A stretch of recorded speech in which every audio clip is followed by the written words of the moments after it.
Second that. Second, okay, roll call. Or no, all in favor. We don't need to roll call that. All in favor. Aye. Opposed? Alright. Chief Bland would like to speak on something. Just to update council on a few things, end of the year numbers and activity. For one, Officer Caleb Hubbard's gonna be recognized for his outstanding work in a drug arrest he made through the night last year, closed out through the judicial system, took a nice drug dealer off the streets, got a 10-year sentence. That's a big deal in our community. Great. Working alone, locating with a warrant, had dope and stuff on him, and so he's being recognized. Two, our stats, our end of the year stats went out. I posted them on a social media account. I sent them to the press as well. Overall, I mean, our major serious crimes are down and very respectable considering the size of our town and comparable to the past. We are seeing slight movements in areas that we target heavily with thefts and property damage, things that they correlate with drug use, substance abuse, those types of things. So we are, there's a lot of options going on. We are starting to see a slight effect from the Safety Act on the repetitive nature of the system we're working in. The courts recognize it. I think they're trying to do their best on slowing down the repetitive in and out retail offenders, so to speak. But overall, our numbers were good. Proud of my team and the work they do. They often work alone. So I'm super proud of the work they do. I also mentioned to you, I thought it was important. A lot of people don't realize what we do outside of law enforcement.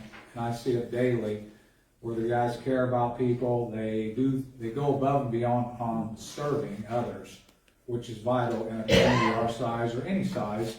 But I got a great group of officers and dispatchers that I'm proud of. So those numbers are out. The third thing I want to mention on our officer that's appointed to the task force, which most of you are aware of, I've been involved in the task force since the 80s. We've received a grant to support that position, a portion of it into the 90s, and then 2/3 of the position from the 90s currently, but we knew the grant was expiring at the end of 24. So with that being said, the commanders with ISP that supervise the task force worked hard to pull in additional grants from the Department of Justice, and they pulled in a violent crimes grant that correlates with what that team focuses on, mainly drugs, but drugs involve crimes and violent crimes. And if we ever have a violent crime, we obviously pull our resources in. They applied for a grant and the grant was approved, so our funding that we've received, which is about $44,000 a year toward that position, was approved again for 3 additional years, which we did not feel we was going to get. Honestly, we thought with a change of perspective on attacking substance abuse problems, we didn't know if we was going to get something that could be targeted in that area, so we're thankful for that. And then lastly, the officer assigned to that unit, there's an MOU between all agencies that work that unit.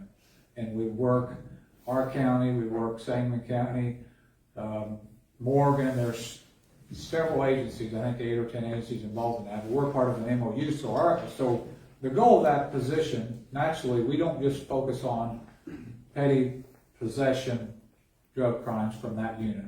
That's local, we do it, but we elevate into targeting the drugs that are coming into our city because that is the main problem. Someone using is a problem we want to help, but those that are poisoning our city, that position targets that, so that's why they work the entire region. And when they work cases, they seize property and they seize cash from major drug dealers in that unit. And so for the last 6 or 8 years, every case that's worked, whatever funds is seized and ran through the process, through the legal system, the Department of Justice, the courts, eventually it's awarded back to a percentage of our agency. So we're starting to see money flow back in on several of those cases. And I look this year alone, there's about $92,000 that came back from forfeit funds from cases that our officer worked with other agents around the area that goes into an account within the city that can be targeted toward the needs that we see fit. So, and there's additional several additional DAGs or cases that are still pending. So that funds, that account is really advanced in the last 3 to 6 months through the year, finally opening up all the hard work that they're doing. So with that being said, I think things are going in the right direction. We see a large percentage of our calls to repetitive locations and choices and circumstances.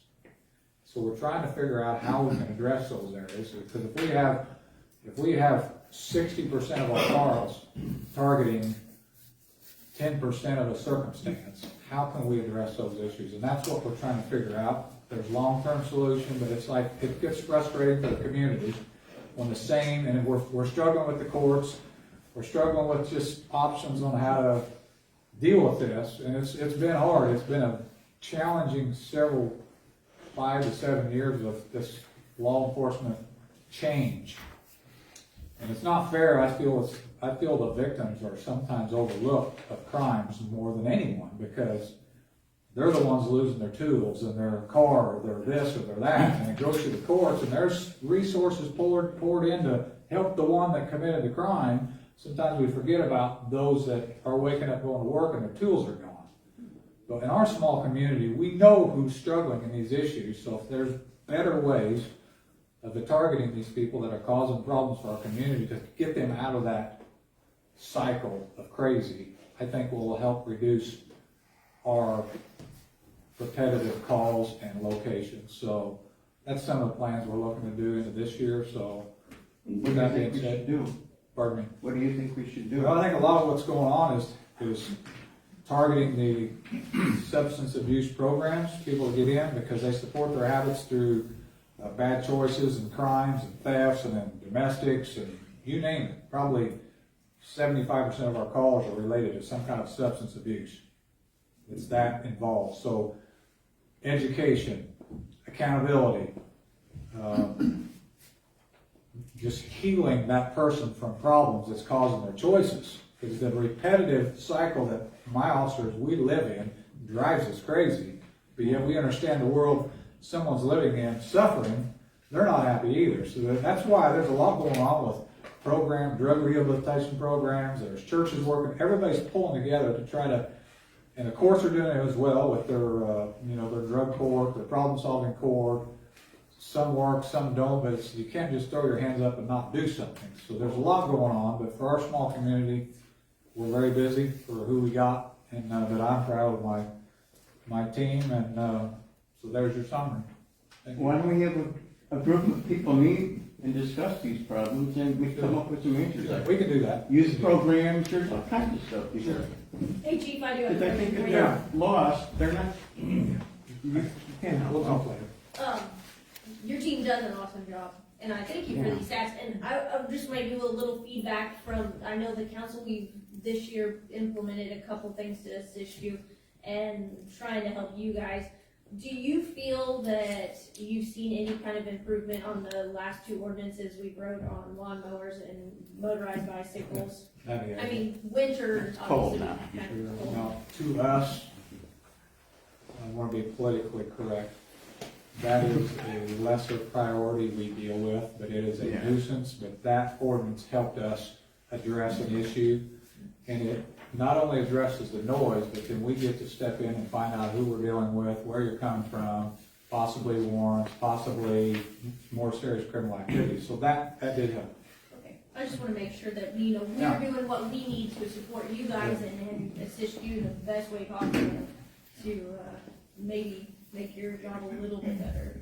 It's a big problem that law enforcement is facing. How do we deal with this? It's crazy. Anyway, thank you, Mayor. Just wondering what you